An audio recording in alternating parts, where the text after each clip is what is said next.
Night doesn't turn the forest dangerous. It turns you dangerous. Because once the sun disappears, people stop making survival decisions and start making emotional ones.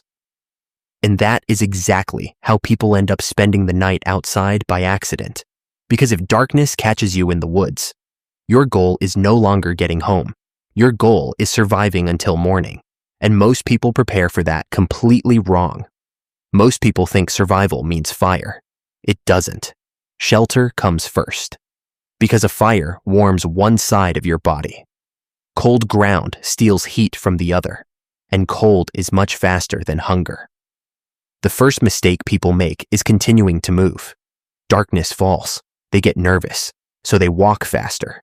They keep checking directions, keep trying to leave, because movement feels productive. But at night, movement becomes expensive.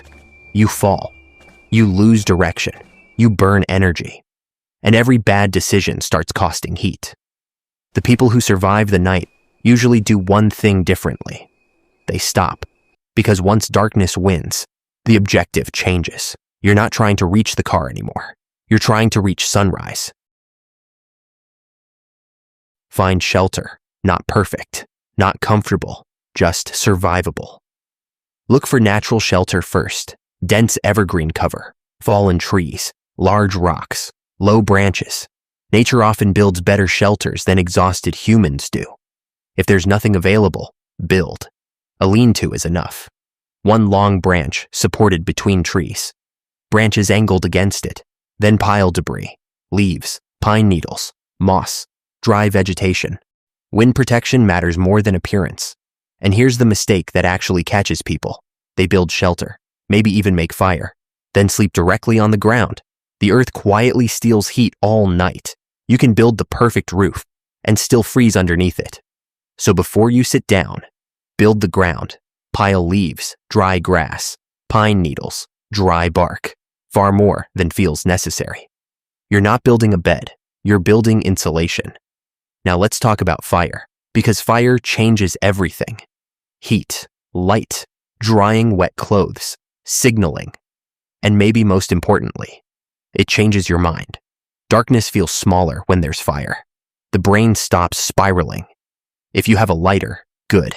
Carry one, always. It weighs almost nothing. But if you don't immediately start rubbing sticks together. Real friction fire is difficult, slow, and energy expensive. Energy you may need. Instead, find tinder first. Dry grass, birch bark, dead inner bark, fine shavings. Then make feather sticks. Shave dry wood into thin curls without cutting them off. Look for dead standing branches if possible. Wood touching the ground is often wet. Next, build the fire lay. Prepare the structure before making sparks or embers. Tinder in the center, tiny kindling above it. Larger sticks nearby ready to feed. Keep airflow open. Fires need oxygen. Next, create ignition. Without a lighter, you can use a ferro rod or waterproof matches. But a ferro rod is the most reliable survival option. And if fire doesn't happen, shelter becomes even more important. Because surviving the night isn't only physical. Darkness changes the mind. Every sound feels closer. Every shadow feels wrong. Every snapped branch suddenly feels intentional. That's normal. Humans are daytime creatures. We were never built to feel comfortable in wilderness darkness. What matters is what you do next. Give yourself tasks. Collect wood, improve shelter, organize gear, prepare water. Small tasks stop panic from taking control. And before every hike, carry the things your future self might need. Headlamp, lighter, emergency blanket, small tarp, paracord, knife, water purification, extra socks, high-calorie food, tiny objects, pocket-sized objects. But after sunset, they become survival equipment.